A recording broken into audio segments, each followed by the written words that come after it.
Alhamdulillah wala haula wala quwata illa billah. Wassalatu wassalamu ala Rasulillah wa ala alihi wa sahbihi wa mawala. Rabbi shrah li sadri wa yassir li amri wahlul 'uqdatam min lisani yafqahu qawli. Allahumma faqihna fid din wa 'allimna ta'wil. Allahumma zidna ilman nafi'an wa rizqan thayyiban wa amalan mutaqabbalan.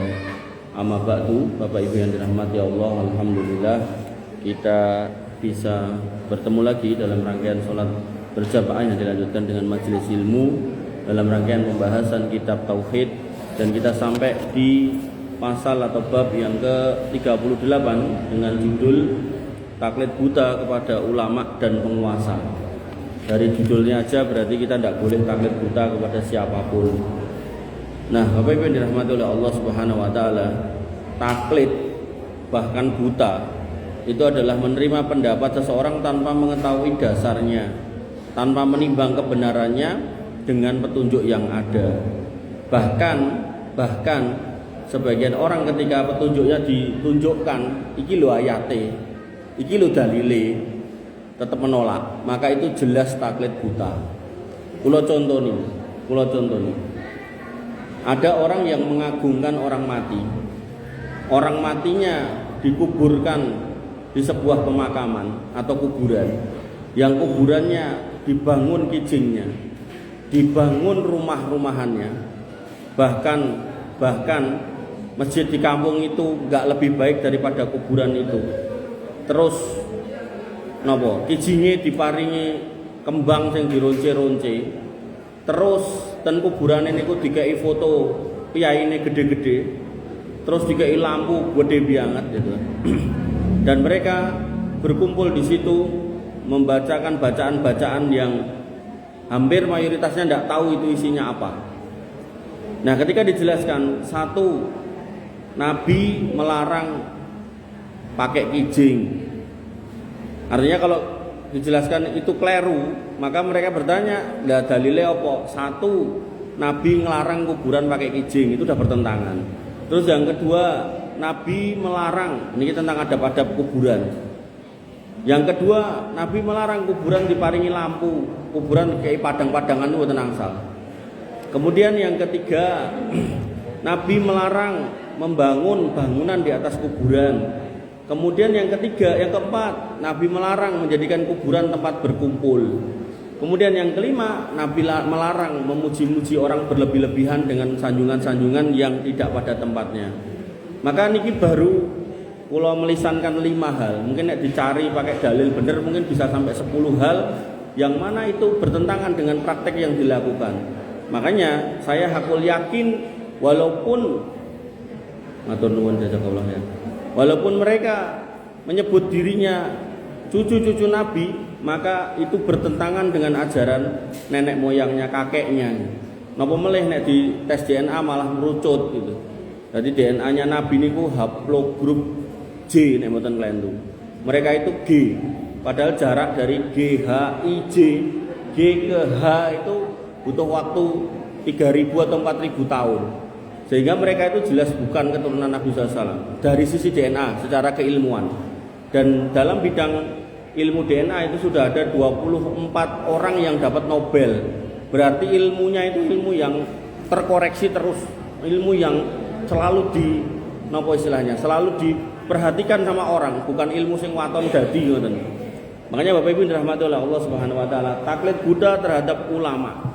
Makanya nanti dalam bab menjelaskan ulama niku enten 2, ulama su, matur nuwun jazakallahu khairan, sama ulama yang benar atau ulama hak atau ulama khair.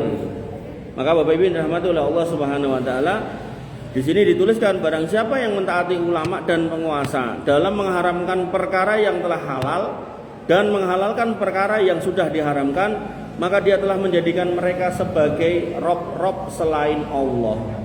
Jadi nanti dalam bab kesyirikan, syirik besar, itu ada sebagian orang yang menghalalkan yang haram, mengharamkan yang halal. Sesuatu yang jelas haram dihalalkan, sesuatu yang jelas halal diharamkan. Makanya Bapak Ibu dirahmati oleh Allah Subhanahu wa taala, Ibnu Abbas pernah mengatakan yusiku an tanzila alaikum hijaratan minas sama. Hampir-hampir kowe kabeh kuwi dikerutuki watu saka langit. Niku nek basa Jawane, nek basa Indonesiane hampir-hampir atau aku kuatir kalian itu ditimpa hujan batu dari langit. Nah, kenapa? Aku lu qala Rasulullah sallallahu alaihi wasallam. Aku lu menyampaikan iki lho sabdane Nabi, iki lho firmane Allah gitu kan. Wa taqulun tapi malah mbok sauri qala Abu Bakar wa Umar. Umar karo Abu Bakar gak ngomong ngono Mas itu. Omongane ngene iki lho. Maka Ibnu Abbas mengatakan, kowe nek ra mandeg dari ucapan seperti itu, dari model-model beragama seperti itu, aku khawatir kamu itu dihujani batu dari langit oleh Allah. Makanya Bapak Ibu dirahmati oleh Allah Subhanahu wa taala, majelis ilmu yang terbaik niku majelis ilmu yang disampaikan yatluna kitabullah wa yatadarasunahu bainahum, dibacakan di dalamnya Al-Qur'an dan dijelaskan isinya. Quran itu dijelaskan dengan Quran, ayat dengan ayat, atau ayat dengan hadis, atau ayat dengan perkataan ulama, atau perkataan para sahabat, atau perkataan para orang-orang terdahulu yang solih. Pramila ketika ayatnya ceto, hadisnya ceto, bahkan ayatnya itu namanya ayat muhkamat. Ayat muhkamat itu ayat yang bisa dipahami oleh semua orang maknanya apa. Misal haramnya khomer, haramnya riba, haramnya zina gitu kan, itu pun ceto, tidak perlu ditafsirkan apa-apa, memang maknanya itu. Kok tiba-tiba datang orang, alah aku gak melu kowe, aku melu sing kono lho. Maka itu mirip kayak gini. Dan sekarang sering banget. Sampai saya itu pernah jelaskan tentang riba niku. Sampai ditantang sama jamaahnya, mungkin karena masih muda orangnya. Dan sampai ngomong gini, "Tat, kowe iki nek jelaske riba, saiki aku teko. Solusimu apa? Kowe iso ngutangi aku duit ora?" Nek kowe iso ngutangi ya jelasno, tapi nek gak iso, ora usah ngomong ke riba. Soalnya sampean mau ngomong ke teori tok. Nah, Bapak Ibu dirahmati oleh Allah, cobi mang pados. Kalau ada ustadz yang bisa menjelaskan riba terus sekaligus ngutangi, niku di antara 1000 enten satu gitu. Cobi kalau tak pengen ngerti wong sing ndi gitu. Enggak ada. Namanya hukum dalam Quran nggih dijelaskan. Soal kemudian sing jelaskan tidak bisa memberikan solusi buat jenengan, solusi finansial itu. Ya jangan dikasih beban itulah gitu. Makanya ketika ada misal ada ustadz yang jelaskan tentang kurban, adalah ustadznya wong ra duwe, napa terus jenengan bakal memarahi dia, kowe iki ngajari tentang kurban ning kowe dhewe ra kurban, wong ra duwe kok. Makanya Bapak Ibu rahmatullah Allah Subhanahu wa taala, semua didudukkan pada makomnya. Ketika seorang ahli ilmi menjelaskan tentang ilmu yang memang diinginkan untuk dijelaskan, ya disitulah panjenengan sebagai orang yang mendengar atau mustami atau orang yang muta'alim, orang yang belajar, maka panjenengan di situ nggih sami'na wa ata'na. Atau mungkin ittaqullah mastata'tum, bertakwa semampunya gitu. Jadi jangan sampai malah dibalik kita nusate gitu. Makanya ibu-ibu bapak yang dirahmati oleh Allah Subhanahu wa taala, wow niku contoh yang keliru nggih, dan ya karena masih muda jadi saya nggih memaklumi lah gitu. Dan ternyata nggih akhirnya hidupnya niku hari-hari niku berurusan dengan duit ngoten niku terus. Sampai ndak tahu, nggak pernah nyari saya, nggak pernah nemoni saya, sekali-kali ini nemoni gitu loh, meh ngutang 30 juta gitu. Lah aku ki nganti bingung lah, kowe iki apa toh? Ketemu ra tahu, ngobrol ra tahu, pengajian ngritik gitu kan. Biran ra ketemu suwe, goleki, bener-bener goleki, Pak. Goleki sampai ngenteni ning ngisor suwi kae. Begitu kemudian saya temoni gitu, wah cerita ngalor ngidul ngetan ngulon. Yang intinya pokoknya dia punya usahanya sedang OTW membesar dan butuh suntikan dana 30 juta gitu. Terus kula yo nanti ngomong, "Mas, iki dilalah ngepasi yo bocah-bocah santri-santri ini bayar SPP, adalah istri saya yo kuliah lagi bayar SPP, saya yo masih kuliah bayar SPP gitu. Anak-anak yo pada ada yang daftar SMP, ada yang daftar SD gitu kan. Jadi yo barengi Mas gitu kan." Nah, maka Bapak Ibu dirahmati oleh Allah Subhanahu wa taala, niku nggih potret sebagian saudara kita yang kemudian ketika kita sampaikan ayat, kita sampaikan hadis, itu bukannya mengintrospeksi kepada dirinya apakah saya sudah mengamalkan apa belum, atau kalau sudah mengamalkan sudah maksimal apa belum, tapi malah dibalik lagi kepada yang berbicara bahwasanya jangan ngomongkan itu kalau jenengan tidak bisa ngutangi saya. Nah, itu contoh-contoh yang kurang baik. Imam Ahmad bin Hanbal rahimahullah berkata, aku heran dengan orang-orang yang mengerti ilmu sanad dan kesohihan hadis, akan tetapi mereka justru menjadikan pendapat Sufyan sebagai patokan.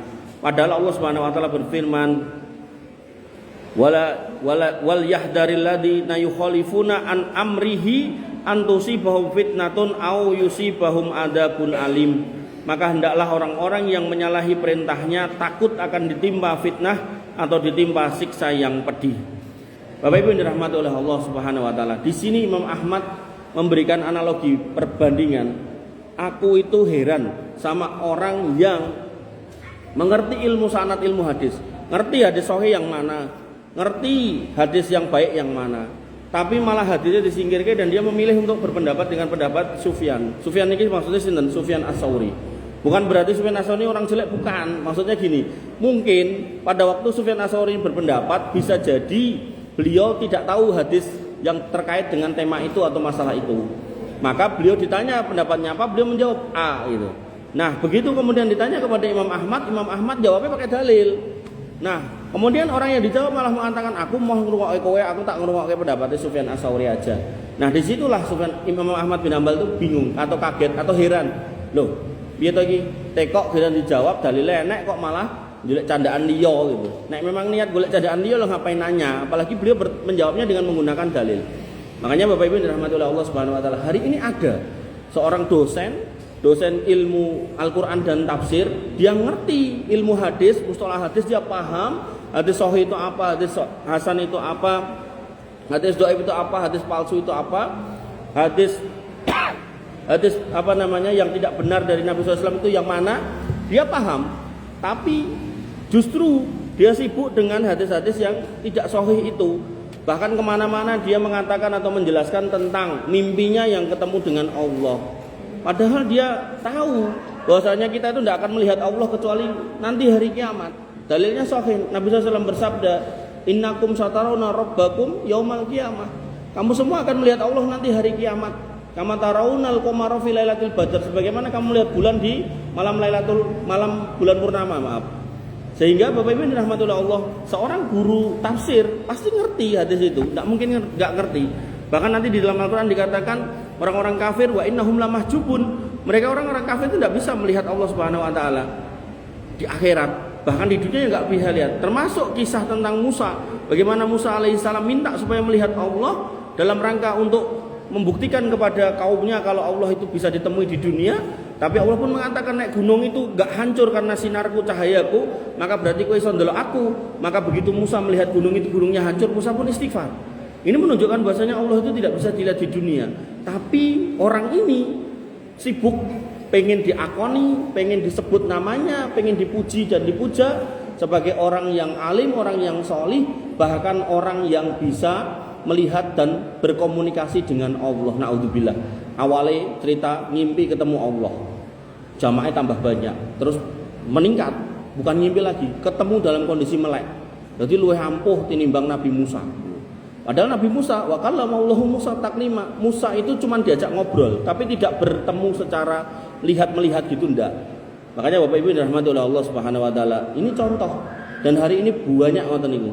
Orang-orang yang butuh pengakuan, kemudian dia rela berdusta dengan kedustaan-kedustaan yang tidak ada dalilnya sama sekali. Termasuk orang ini juga, dia mengatakan dengan hadis palsu bahkan bahwasanya dunia dan alam semesta ini enggak akan tercipta kalau tidak ada Nur Muhammad. Kalau nggak ada Nur Muhammad, itu hadis palsu yang dikarang-karang oleh orang-orang sufi yang mereka mengagungkan Nabi SAW tidak pada tempatnya, hulu dalam mengagungkan Nabi.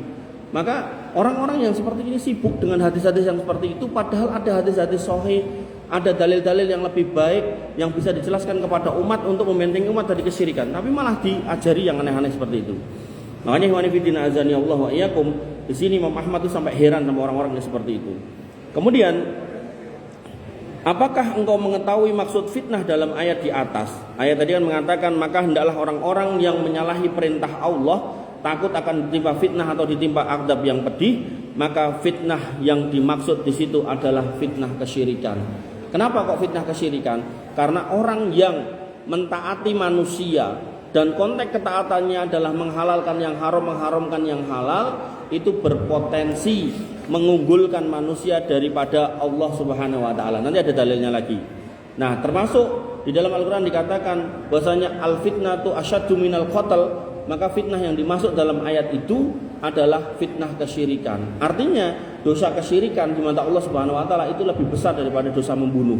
Tapi bukan berarti yo nek tak mateni wae timbang berbuat syirik, mboten ngoten. Maksudnya seorang muslim membunuh aja ndak boleh, maka kesyirikan itu harus lebih dijauhi. Ketika jenengan melihat pembunuhan atau berita pembunuhan itu mengerikan, maka hakikatnya di mata Allah Subhanahu wa taala kesyirikan itu jauh lebih mengerikan daripada pembunuhan. Bukan berarti nyuruh membunuh mboten, bukan berarti nyentengke dosa membunuh mboten. Itu tetap dosa besar dan itu tidak boleh dilakukan. Maka ketika hati kita bisa ngeri lihat pembunuhan atau korban pembunuhan atau kegiatan berita pembunuhan, maka ketika kita mendengar kesyirikan, kita harusnya nggih hati kita itu takut juga. Makanya dulu ada seorang ulama yang ngajarkan kitab niki. Kemudian murid-muridnya ketok bosen ra tau gatekke rame dhewe ngoten niku jagongan dhewe gitu kan. Nah, akhirnya suatu ketika ulama itu kemudian bercerita, masuk kelas kemudian bercerita. Le, santriku kabeh napa Pak Yai? Ngerti ora? Ning kampung sebelah kono mau lho. Aku krungu ngomongnya anak ibu-ibu berzina karo anake. Wah, niku santrine menghujat semua. Oh, dasar ngene, dasar ngoten. Semua diucapkan kalimat-kalimat jelek. Kemudian Pak Yainya itu atau syekhnya itu kemudian mengatakan, "Ah, iki berarti kowe rong paham sing tak ajarke selama ini." Lho napa? Ngene lho, rungokno. Sing tak ajarke iki kata syekhnya itu. Ini sebuah materi yang sangat penting, sangat urgent, bahkan kalau sampai kamu keliru, itu dosanya lebih besar dari semua dosa dan dosanya min akbaril kabair, terbesar dari semua dosa besar. Tegese napa? Tegese yang tadi itu tak critakake ning kowe kuwi mau soal perzinahan ibu dan bab anaknya itu salah dosa. Iya. Tapi kesyirikan lebih gede. Ning kowe tak jelaske soal kesyirikan ra gatekke, tapi giran berita ngono kuwi kamu fokus semua, kamu perhatian semua, kamu marah semua. Maka Bapak Ibu yang dirahmati oleh Allah Subhanahu wa taala, paribasane ngeten. Ketika jenengan melewati sebuah jalan perapatan, kok enten sajene. Niku ketika jenengan hati jenengan kok mendel mawon. Mboten enten rasa napa-napa. Maka kita harus introspeksi lagi. Jenengan bisa membayangkan ketika ngapunten ten tengah dalan niku enten dua orang laki-laki dan perempuan berzina, udoh berzina ten mriku. Kita pasti akan mengeluarkan kata-kata yang ora cetha, ora ngerti wayah apa ya, ora nek nggon apa ya piye lah. Mosok kaya kewan, mesti kan kita akan keluar kayak gitu. Maka di mata Allah Subhanahu wa taala hakikatnya perzinahan itu enggak lebih besar dosanya daripada kesyirikan. Sehingga kita harus mulai menanamkan dalam diri kita kalau kita lihat sajen-sajen benda-benda kesyirikan, kita harus napa istilahnya? Gila. Dari sisi kita ya menjauh, kalau mungkin memungkinkan kita menyingkirkan, kita singkirkan. Jangan cuma sekedar dilewati. Makanya kalau nek numpak motor, kadang niku ndelok wadoh niku tengah perapatan nek sajen ngoten niku pun kula hancang-hancang wadoh, sikile nduk ke sithik terus vampar gitu kan. Wonten tobi, artinya jenengan mang penggalih. Bagaimana kemudian kita bisa mendudukkan dosa yang lebih besar itu lebih mengerikan daripada dosa besar. Ini bukan dalam rangka meremehkan dosa zina atau dosa membunuh tadi boten, tapi lebih kepada yang kesyirikan ini loh. Ini kadang itu kita itu ya mau lewat-lewat ngoten mawon. Bahkan ngapunten, kadang-kadang ya mung malah enten kenal piyaine melampah beto niku terus mung ditekoki pening di perapatan kan. Oh ya wis hati-hati malah diwonten. Kedahe malah dielekke ngono. Kuwi apa kuwi kaya ngono barang ndak dilakoni ngono. Buatan kemudian malah yo hati-hati gitu. Nah, maka Bapak Ibu dirahmati oleh Allah Subhanahu wa taala niku nggih dan jenengan harus punya refleks yang baik tentang niku. Terus misal jenengan mungkin diulemi piyai sinten wonten ten kampung, enten acara kok pojok-pojokane omah diuripke sajen, dicepake sajen dupa-dupa macam-macam. Nah, niku jenengan kalau niku sederek jenengan sayang sama beliau-beliau itu jenengan nasihati. Ora kena ngene iki. Piye ceritane kowe pengen anakmu sakinah mawaddah warahmah tapi acaramu ngundang laknat Allah ngene iki ra kena. Ayo disingkirke kabeh. Nek kowe manut aku teko ning kene. Nek kowe ra manut aku mulih. Harus gitu. Jangan kemudian kita malah kemudian diam aja dan bahkan mendukung, malah dikei napa niku amplop sing kathah gitu kan. Mungkin lak tukoke meneh niku mengki. Maka Bapak Ibu dirahmati oleh Allah Subhanahu wa taala. Boleh jadi jika memang seorang membantah sabda Nabi SAW, maka akan timbul penyimpangan dalam hatinya sehingga dia pun akan binasa. Nah, kenapa orang yang kemudian meninggalkan Al-Quran, meninggalkan Sunnah, mengunggulkan omongan orang lain kok kemudian berpotensi berbuat kesyirikan? Diriwayatkan dari Adi bin Hatim.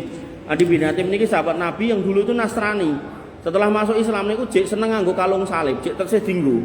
Kemudian Adi bin Hatim mendengar Nabi SAW sedang membaca ayat Quran surat At-Taubah ayat 31. Nabi membaca ayat dan Nabi orang Arab, Adi bin Hatim orang Arab. Jadi pas maos niku Adi bin Hatim ngertos artine napa. Ning mboten ngertos maksude napa. Dan Adi bin Hatim merasa ngertos dan mengkoreksi Nabi SAW. Nah, tapi beliau SAW membacakan ayat ittakhadu ahbarahum wa ruhbanahum arbaba min dunillah.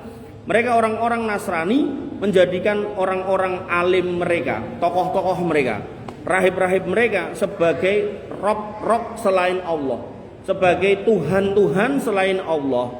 Wal Masih ibnu Maryam, dan juga mempertuhankan Al-Masih bin Maryam. Wa ma umiru illa liya'budu ilaha wahida, dan tidaklah mereka diperintahkan kecuali hanya untuk menyembah ilah yang satu, yaitu Allah. La ilaha illahu, tidak ada ilah yang berhak disembah selain Dia. Subhanahu, maha suci Dia Allah, amma yusrikun, atas kesirikan mereka. Nah, ketika Nabi membacakan ayat ini yang artinya tadi saya sampaikan, Adi bin Hatim merasa ada yang tidak benar dalam ayat ini, coba. Dia merasa ayat tidak benar. Kenapa? Karena dia merasa selama ini yang dipertuhan itu hanya Isa bin Maryam, bukan mempertuhan pendeta. Tidak ada kami itu menyembah pendeta. Makanya Adi bin Hatim berkata kepada Nabi, sesungguhnya kami itu tidak menyembah pendeta. Enggak. Yang kami sembah ya Isa bin Maryam tadi udah benar. Tapi kok ayatnya bunyi menyembah pendeta? Gimana ceritanya? Tidak ada, kami tidak menyembah pendeta. Tidak ada ya Rasul, tidak ada. Kemudian Nabi menjawab, alaisa yuharrimuna ma ahallallahu fatuharrimunah. Bukankah pendeta-pendetamu itu kalau mengharamkan yang halal dari Allah, Allah menghalalkan kok dia mengharamkan, kowe melu pendetamu timbang melu Alkitabmu. Dan itu banyak, Pak. Bagaimana tentang hukum babi? Babi ini loh. Babi ini Taurat mengharamkan. Tiba-tiba di Injil tidak ada larangannya, tapi pendeta mengatakan boleh dimakan. Itu bentuk bagaimana Allah mengharamkan tapi dia malah menghalalkan. Makanya kemudian pada kalimat berikutnya, wa yuhilluna ma haramallah, mereka menghalalkan yang Allah haramkan. Contoh lagi, di Taurat di Perjanjian Lama Allah perintahkan manusia laki-laki itu untuk sunat. Di Alkitab sudah tidak ada perintah sunat, bukan berarti tidak ada, karena Nabi Isa mengatakan di dalam Alkitab yang Perjanjian Baru itu, aku datang tidak hendak menghapus hukum Taurat. Maka kalau nggak hendak menghapus hukum Taurat, berarti syariat sunat masih ada, tapi nggak ada, kata Paulus, nggak ada sunat dalam kita itu. Itu cuma orang Yahudi katanya. Maka di sini kemudian fatahillunah, dan kalian menghalalkan juga, padahal tadi diharamkan Allah, kemudian kalian halalkan goro-goro meli pendetane. Diharamkan oleh Allah, pendetamu menghalalkan, kamu ikut. Diharamkan oleh keliru. Diharamkan oleh Allah, kemudian dihalalkan oleh pendetamu, kamu ikut. Dihalalkan oleh Allah, diharamkan pendetamu, kamu ikut.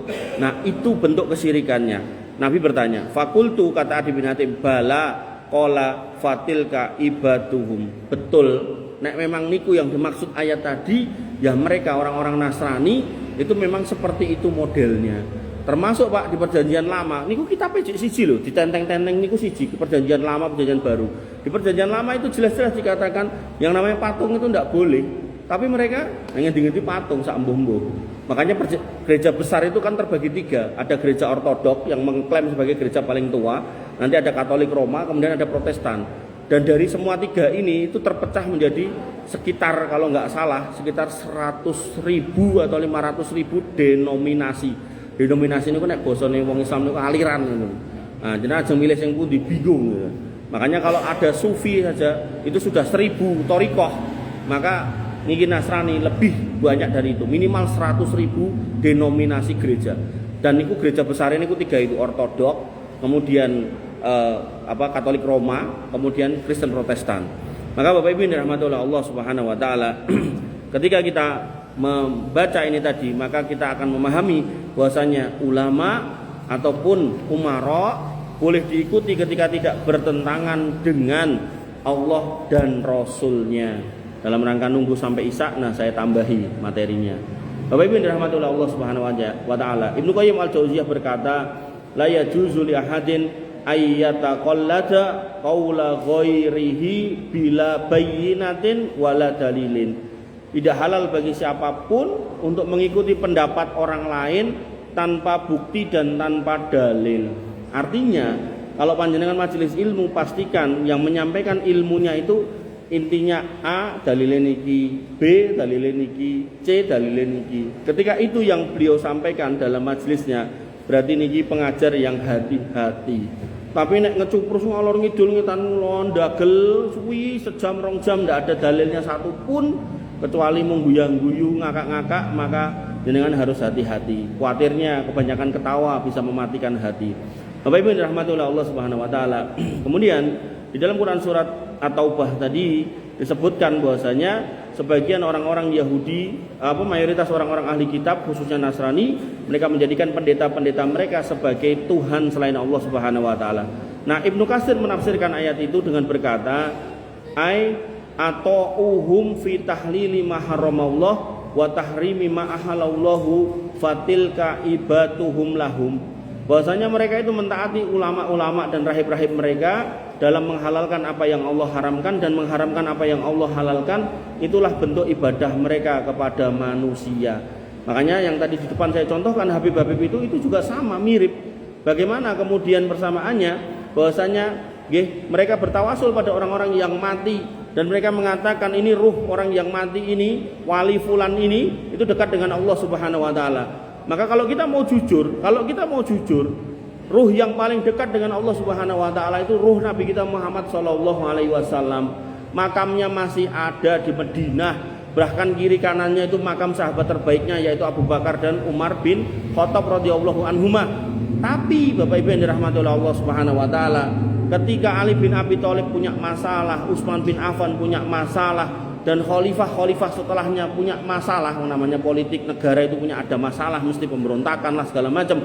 Tidak ada ceritanya, tidak ada satu riwayat pun mereka kemudian mendatangi makam Nabi untuk minta bantuan, tidak ada.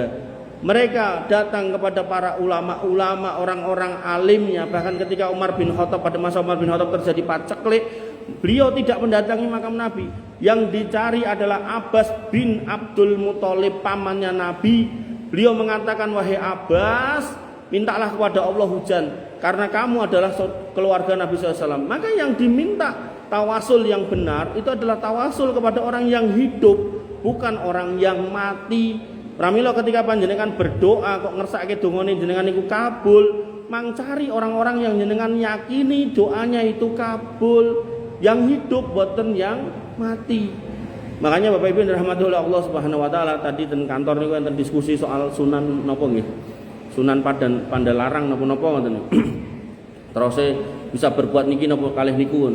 Niku nggih rencang kula sing biasa goleki petilasan langsung niku enten petilasane napa boten ten pudi niku. Padahal sholat itu jarang-jarang gitu. Maka yang terbaik daripada golek petilasan, golek masjid sholat lenggah menghadap Allah Subhanahu wa taala, minta wa idza sa'alaka ibadi anni fa inni qarib. Nek kamu butuh, ada keperluan, ada masalah, mintalah kepadaku, aku itu dekat. Ujibu da'watad da'i dada'ani. Aku akan mengabulkan doa nek kamu mau minta. Senajan aku maha tahu, senajan aku maha ngerti apa yang ada di dalam hati kalian, tapi kalian tak persyaratkan minta untuk tak kabulkan. Ngoten. Ampun kados sebagian pendakwah yang kemudian dia mengatakan, aku kini arep njaluk karo Gusti Allah ki izin. Soalnya Gusti Allah ki maha tahu, mosok dadak tak cethake. Lho ngayati kon nembung kok gitu kan. Makanya Bapak Ibu dirahmati oleh Allah Subhanahu wa taala, terkadang niku sesuatu yang sudah jelas di dalam Quran, di dalam hadis, bahkan jelasnya melebihi jelasnya. Kalau sesuk niku dina Setu niku ya tetep wae digawe rumus ben liya ben ketok piye gitu loh yang ngomong gitu. Makanya Bapak Ibu dirahmati oleh Allah Subhanahu wa taala. Kemudian pada Quran surat Al-Baqarah ayat 170 Allah Subhanahu wa taala mengkritik orang-orang yang kemudian selalu mengatakan bae biyen ngajari ngene, bae biyen ngajari ngene. Allah berfirman, wa idza qila lahum muttabi'u ma anzalallah. Ketika dikatakan kepada mereka, yuk ikut kepada apa yang Allah turunkan, ini loh Al-Quran, ini loh hadis. Qalu, mereka mengatakan, bal nattabi'u ma alfaina alaihi aba'ana awalau kana aba'uhum la yaqiluna syai'a wa la yahtadun. Mereka akan menjawab, ora, aku mau melu kuwi. Ngono kuwi kangelan, wis ngene wae. Aku tak melu sing dilakoni mbah-mbahku mbiyen. Tak melu yang dilakukan oleh nenek moyang saya. Kemudian Allah mengatakan awalau kana abauhum la yaqiluna syai'a wa la yahtadun. Apakah kiranya kalau bapak mereka itu tidak pernah berpikir dan tidak punya petunjuk mosok ya ditutke. Paribasane nek basa Jawane mosok mbahmu nek nyemplung sumur ya mbok tututi. Tidak perlu. Ketika mereka memilih jalan yang jelek ya tidak perlu kita ikuti. Tapi kalau yang dipilih jalan yang baik kita harus mewarisi jalannya. Makanya berapa hari yang lalu saya lihat ada di internet niku enten piyai nggih gedhe dhuwur kados kula lemu wonten niku. Dan dia baru seneng dapat KTP. Jadi sakniki enten pengakuan 6 agama niku terus ditambah 1 ya aliran kepercayaan. Kepercayaan kepada Tuhan yang Maha Esa. Negara kita bikin persetujuan untuk menerbitkan KTP itu. Nah, orang itu dengan bangga menunjukkan, "Kilo. Kenapa aku butuh iki? Ben tanggoku ngerti. Ojo mbok tarik aku ngiwa apa nengen. Iki lho sing tak yakini, kepercayaan kepada Tuhan yang Maha Esa." Nah, delalah reporternya rada pinter, tanya, "Dan jenengan ndek sini kok agamane napa?" "Aku Islam." "Ning mbahku pakku ki Islam abangan." Nah, dadine aku yo iso ngertine yo Islam ki yo ngono tok. Akhire yo aku merasa damai. Nek aku semedi, aku merasa damai nek aku iso berinteraksi dengan alam. Oh, akhirnya dia memilih jalan napa? Aliran kepercayaan kepada Tuhan yang Maha Esa. Nah, di situ saya mikir, Pak. Di situ saya mikir keras. Nonton video namung setengah menit atau sak menit itu saya mikir keras. Iki jane masalahnya apa? Ya itu apa? Majelis ilmu, Pak. Ilmu. Bagaimana dia udah tahu nek dia itu Islam abangan, Islam yang awam, Islam yang enggak tahu apa-apa dalam Islam, belum kenal Islam, tapi enggak mau kenal Islam, tapi justru nyari yang lain. Yo akhirnya bubrah. Ibaratnya ngeten ngapunten, misal nggih jenengan gadah putra kalih putri, nikah si putrane jenengan nikah kalih putrine piye sanes. Terus boten pacaran. Otomatis kan ora kenal, dinikahke. Kemungkinan kan pasti akan ada hal-hal yang perlu disesuaikan. Ya berarti harus belajar mengenal. Tak kenal maka ta'aruf gitu. Maka kenalan, makin mendalam kenale. Oh ternyata bojone seneng pedes ya wis. Berarti digaweke masakan sing pedes. Tapi aku ra iso pedes, nek pedes aku diare, berarti sambelnya dipisah mawon, mboten dadi siji. Nah, maka proses mengenal ini perlu dilanjutkan terus-menerus agar rumah tangga itu benar-benar sakinah mawaddah warahmah. Tapi nek enten masalah sithik ora gelem mengerti, ada problem sedikit ndak mau memahami, yo enggak lama yo bubar gitu kan. Makanya Allah mengingatkan kepada orang-orang yang sudah masuk Islam, sebelum masuk Islam pun kita tidak boleh memaksa orang masuk Islam, la ikraha fiddin, tidak ada paksaan untuk masuk Islam. Tapi begitu sudah masuk Islam, udkhulu fi silmi kafah. Masuk Islamlah secara menyeluruh. Lah masuk Islam secara menyeluruh itu prosesnya pripun? Belajar. Nah, belajar sampai kapan? Hatta akal yakin sampai meninggal. Sehingga saya sering contohkan proses belajar agama niku kayak jenengan dahar niku lho. Misal kalau wingi bar dahar mie ayam, dinten niki kan dahar mie ayam meneh sok mboten kersa. Ah wingi wis mie ayam, saiki ganti bakso atau mungkin soto atau mungkin yang lain, sate dan seterusnya. Maka dalam proses belajar, panjenengan sendiri yang tahu kebutuhan jenengan.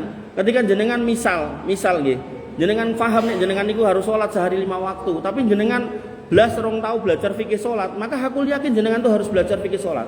Makanya kula ajarkan fikih sholat di daerah Gilingan niku enten piyai niku napa istilahnya berkomentar pun sepuh umur 80-an. Berkomentar ngeten, "Mas, aku sholat puluhan tahun, tapi yo lagi iki aku sinau soal sholat ket awal nganti akhir. Wis matur nuwun banget." Nggih Mbah, kula celuk Mbah wong sepuh punan. Makanya Bapak Ibu rahmatullah Allah, niku nek babakan sholat, poso nggih ngoten, nek misalnya jenengan belum paham tentang fikih puasa, mang belajar.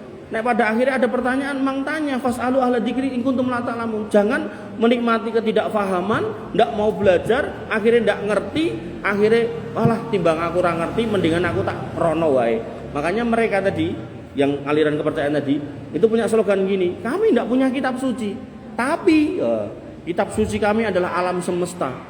Kami akan membaca ayat-ayat Tuhan tentang daun yang berguguran, bahwasanya semua nggak akan selalu ada di atas, pasti akan ke bawah gitu. Lah malah kaya ngono, marah karo-karuan. Padahal Nabi SAW mengatakan apa? Taraktu fikum amro ini, tak tinggalkan lho kowe kabeh 2 perkara. Nek kamu pegang dengan baik, dengan benar, kamu tidak akan pernah sesat. Kitabullah wa sunnati, Quran kali sunnah. Berarti memang niku jalan yang benar, bukan kemudian malah ngoten niku, malah seneng tidak menggunakan pedoman. Pokoknya aku mau tanda-tanda alam itu atiku wis plong. Makanya Bapak Ibu yang dirahmati oleh Allah Subhanahu wa taala, ada 2 orang anak, yang satu bapak sudah tua, yang satu ibu-ibu sudah tua juga, bertanya kepada saya, Mas, bapakku gak sholat, kata si anak yang laki-laki ini, beda pengajian, beda masjid ini. Terus saya bilang kepada beliau, Pak, jenengan bener ini tahu nek bapaknya gak sholat, ya sak ngerti ku sih, nah jenengan apa tinggal bareng? Ndak sih, nah nek jenengan ndak tahu, ndak ngerti, maka jenengan ndak boleh memvonis beliau gak sholat. Beliau insya Allah sholat, mungkin jenengan gak ngerti. Lah nek ngono, wong ning masjid ning kampung beliau ya ora tahu. Ya mungkin salatnya ning omah. Jumatan ya ora tahu lah, mungkin masjid liya. Lah salatnya mungkin lapangan liya. Maka jenengan harus memberi udzur, tidak boleh memvonis beliau enggak salat sampai jenengan lihat sendiri. Nek jenengan ndak bisa memastikan jenengan lihat sendiri 24 jam sehari, 7 kali seminggu, maka jenengan enggak boleh mengatakan dia orang yang enggak salat. Sehingga dia masih bapak jenengan dan dia berhak untuk jenengan doakan. Dalam konteks ini. Nah, di pengajian yang di Colomadu niku ibu-ibu yang bertanya, Mas, mau nanya, saya punya bapak, padahal ibu-ibu niku nggih umure pun 70-an ya mboten niku. Saya punya bapak blas ra salat. Napa jenengan ngertos? Nggih kula sampaikan pertanyaan yang sama. Napa jenengan bener-bener tahu? Tahu. Napa jenengan tinggal bareng? Hooh. Senengan saestu, gatekke niku Pak niku wayah salat ra salat. Hooh. Jumatan yo blas ra salat. Nggih. Salate nggih mboten salat. Nggih, blas ra salat. Wong bapakku kejawen. Oh, ngoten. Tenan nggih, blas ra salat. Yakin nggih? Nggih. Nek niku yang terjadi sama orang tua jenengan, blas ra salat, jenengan nyakseni blas beliau enggak pernah salat, maka beliau sudah tidak bisa jenengan doakan. Oh gitu Mas. Nggih. Karena orang-orang yang benar-benar enggak mau salat sampai hidupnya selesai, sampai meninggal, maka syahadatnya sudah batal. Dengan catatan benar-benar jenengan melihat loh ya. Tapi nek jenengan mau koyone, ceritane cerita, itu enggak boleh. Makanya Bapak Ibu dirahmati oleh Allah Subhanahu wa taala, sejahat-jahatnya, sejelek-jeleknya orang Islam yang hidup di sekitar kita, selama dia masih muslim dan kita tidak tahu, tidak bisa memastikan dia sholat apa enggak, maka kita hukumi dia sholat, maka dia berhak dilakukan prosesi jenazah sebagaimana layaknya kaum muslimin. Hatta orang Islam yang bunuh diri. Makanya nanti dalam kitab-kitab akidah yang saya ajarkan di beberapa masjid niku, semua imam-imam yang nulis kitab itu mengatakan semua orang yang sholat menghadap kiblat itu disebut ashabul kiblah, itu saudara kita. Mereka berhak untuk kita jaga hartanya, kehormatannya, dan kita jaga darahnya, tidak boleh diganggu. Alhamdulillah Bapak Ibu yang dirahmati oleh Allah Subhanahu wa taala, kembali ke sini. Di sini dikatakan bahwasanya orang-orang yang gagal dalam memahami bagaimana alur keimanan yang dihadirkan oleh Allah Subhanahu wa taala dalam kitab suci, mereka diajak untuk kembali kepada kitab suci, tidak mau. Wis aku tak melu bae wae. Lho nek mbahmu salah dalan apa ya kamu ngikut. Bahkan di sini dikatakan awalau kana apa hukum layak kilun. Dikei akal nih gak mikir apa ya mbok eloni. Apa ya mbahmu yang bodoh itu kamu ikuti. Bapak Ibu yang dirahmati oleh Allah Subhanahu wa taala, Imam Asy'adi mengatakan yubayyinu subhanahu dolala manittaba'al aba duna dalil. Ayat ini menunjukkan Allah Subhanahu wa taala menegaskan sesatnya orang yang mengikuti nenek moyangnya yang tidak berdasarkan dalil, fahuwa taklidul a'ma. Itulah yang disebut dengan taklid buta. Pokoknya aku melu, meh ning ndi wae melu. Lah niku jelek. Kalau jelas niku jalan baik, alhamdulillah. Kalau itu jelas perbuatan baik, alhamdulillah. Tapi kalau hal-hal yang enggak jelas, jenengan perlu bertanya. Iku anggar malam Jumat kliwon ana sapa kuburan tanglet. Enten apa to ten mriki? Oh iki ngene iki lho, Le. Iki njaluk restune leluhur-leluhur sing wis mati. Nah ngenten iki napa nabi nate nglampahi to? Alah wis rasa tekan nabi kadoan. Iki wingi yo ajarane ana kae guru spiritualku ngono kae lho, Le. Nah nek ngoten niku mangrim riyin, jangan diikuti. Bapak Ibu yang dirahmati oleh Allah Subhanahu wa taala. Dari ngadan Pak Taufik. 3 menit. Nggih, satu lagi dalil.